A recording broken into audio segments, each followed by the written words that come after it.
In this video, I'm going to give you my top 5 tips on not just how to survive your ward work as an F1 doctor, but how to really thrive on the wards. Hello, my name is Roberta Barreto. I'm an emergency doctor and dancer. I completed both my medical school training and foundation training in the UK. So what does a typical day on the ward look like? You may start your day with a handover with the night team, where they'll hand over any sick patients that are under your care and any urgent tasks that need completing. Now, the night team usually covers several wards overnight, and they will usually be handing over to the on-call team in the day. So if you don't hear anything from them, it's probably good news, and it probably means nothing significant has happened to your patients. If you don't get a handover from the night team, you'll usually start your day with a morning ward round, which is usually led by a senior member of your team, usually your consultant, where you'll see all your patients under your care. Now, the duration of the ward rounds really depend on the specialty that you're working in. Some ward rounds can last as quick as an hour or less than that, but some ward rounds can even bleed into lunchtime, bleed into the afternoon. What I find is that ward rounds in surgical specialties tend to be a bit quicker, and ward rounds in some medical specialties tend to last a bit longer. Then you have lunchtime, or break time, which is my favorite time of the day. In the afternoon, you'll usually be chasing bloods, any scans or any investigations, and you'll be taking action accordingly. You'll then tidy up some loose ends and formulate a plan for the patients that may require extra medical care out of hours, and you'll be handing over to the on-call team. And that's how a very typical day on the ward looks like. Now I'm really going to give you my 5 top tips.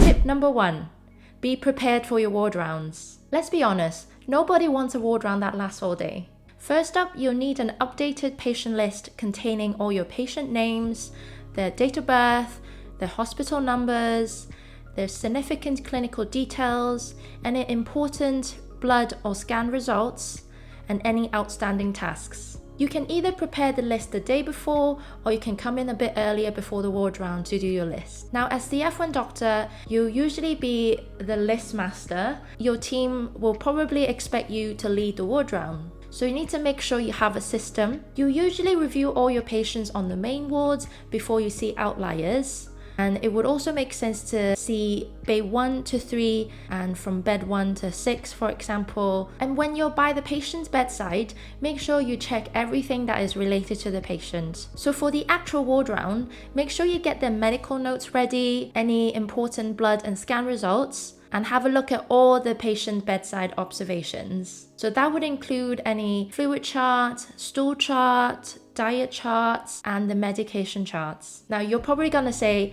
this is a lot for one person to do. Of course, and that's why you have your team with you. So for example, you could be the person in charge of writing in the medical notes, and you can have your SHO or another foundation doctor in charge of the medication chart, and they're ready to prescribe anything as soon as the consultant instructs them to. And if you have another person on the team, you can then have the other person look at the bedside obs, the fluid charts, stool chart, etc. Make sure you work as a team, and your ward round will become a lot more efficient.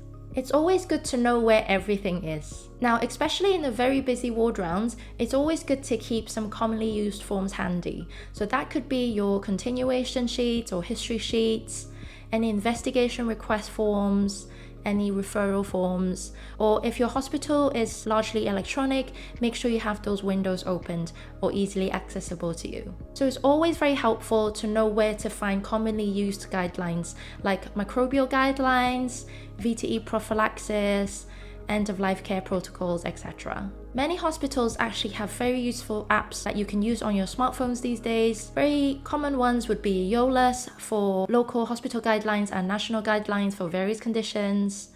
You have MicroGuide for antimicrobial use, and a Kirk's Switch for any commonly used hospital numbers within your local hospital. And I'm sure there are many other apps out there that I have not mentioned.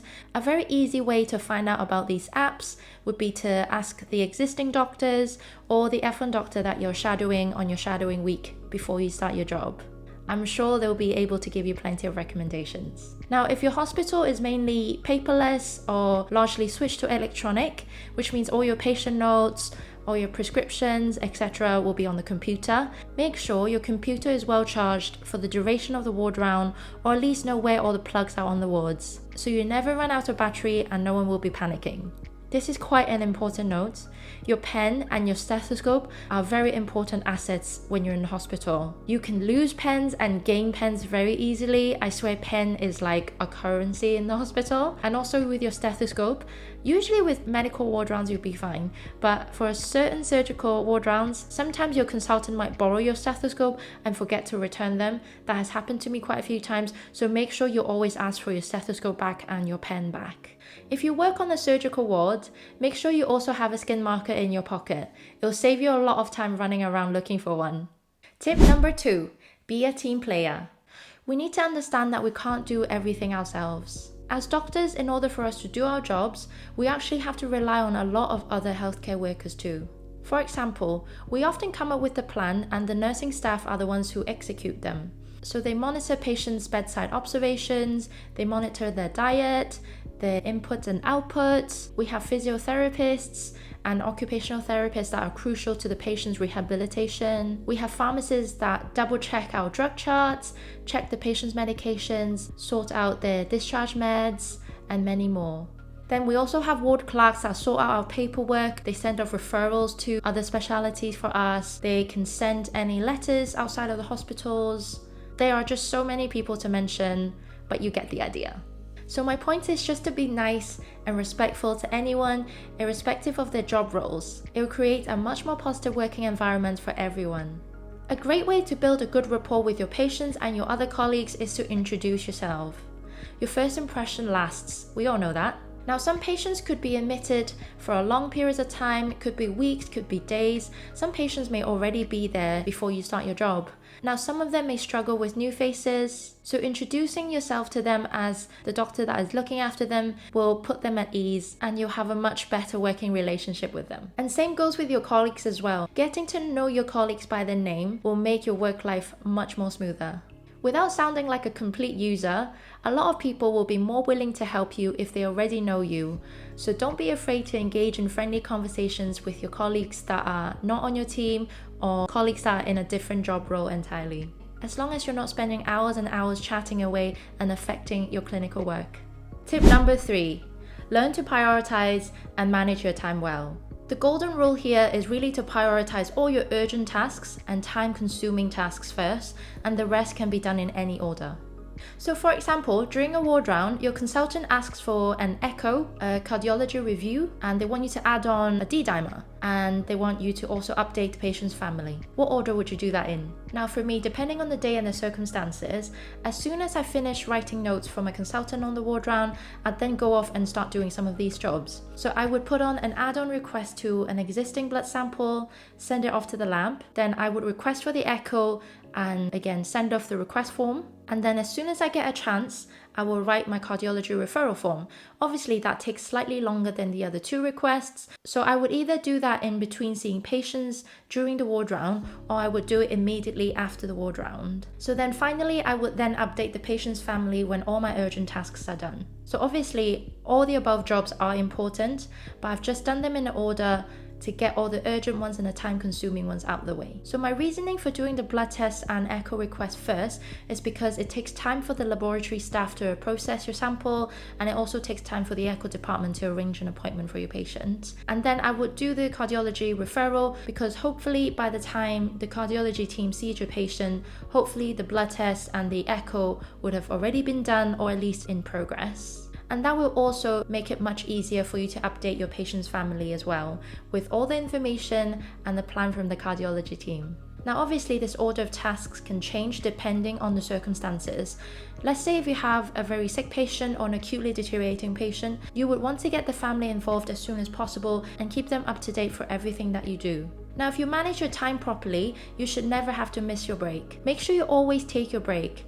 We're all entitled to 30 minutes of a break for every 6 hours of work that we do. I know some days we'll be very busy and we feel like we've got no time for a break, but trust me, you'll be way more productive after your break, and it will help prevent making any mistakes. And consistently not taking a break isn't really sustainable. You need to look after yourself. You need to look after number one before you can look after anyone else. Now some days on the wards may be less busy, and if you have some spare time, I would really recommend you to start on your discharge letters. So that could be for patients with prolonged admissions or for patients that are due to be discharged in the next few days. Once you've made a draft for these patients, all you need to do is to update them on the day of their discharge, and that means less panic on the day for you and for the pharmacists. So ideally, aim to get your discharge paperwork ready by early to mid-afternoon, so that would give the pharmacy enough time to prepare your patient's medications. Tip number 4, make sure you always tidy up your loose ends. At the end of the day, make sure you either sit down with your team with the patient list or at least allocate one person to update the list.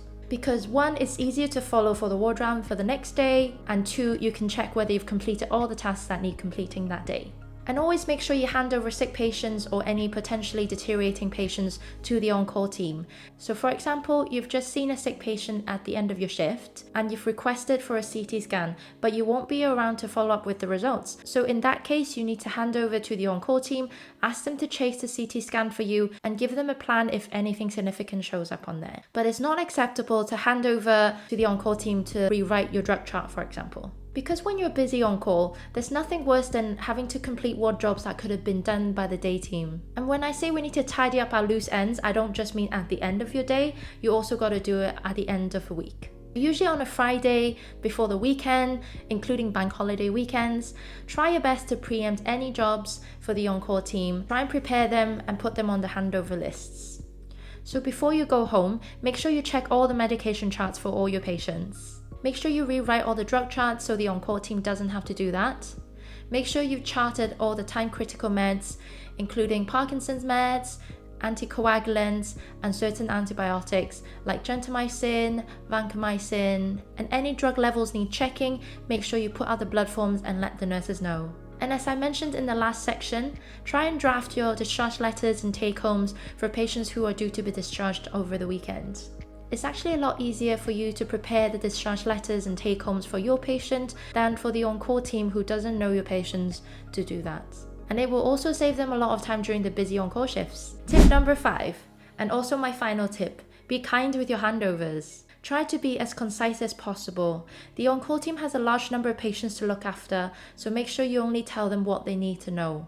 In some hospitals, you might not have a face-to-face handover with the weekend on-call team, so make sure you do your handover list properly. So what do you need to put in your handover list? It's actually very similar to your ward patient lists. Make sure you put your patient's info in there, so including their name, date of birth, hospital number, and their location, their important clinical details, what you need the on-call team to do for them, and give them a plan if possible. It's also really important to highlight all the patients that need a senior review over the weekend. Now, it's obviously impossible for the on-call team to know every single patient in the hospital, so make sure you highlight these patients that they need to be aware of, and it will help them prioritize their day as well. A very common handover mistake for new doctors, I've done it myself, is to request daily bloods for all my patients. Honestly, not every single patient needs daily bloods over the weekend, so make sure you check with your seniors. You want to avoid unnecessary needle work for your patients, and over the weekend, there's usually less staffing for phlebotomy, so try not to overload your colleagues with unnecessary work too.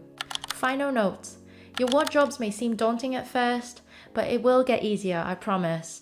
Your learning curve will be steep and you'll pick up endless transferable skills, both clinical and non-clinical. In the coming weeks, I will be making more videos about foundation training. If you found my video helpful, please like and subscribe, and comment down below for any questions you may have for me, and I will try and answer them all. Thank you very much for tuning in. I'll see you in my next video.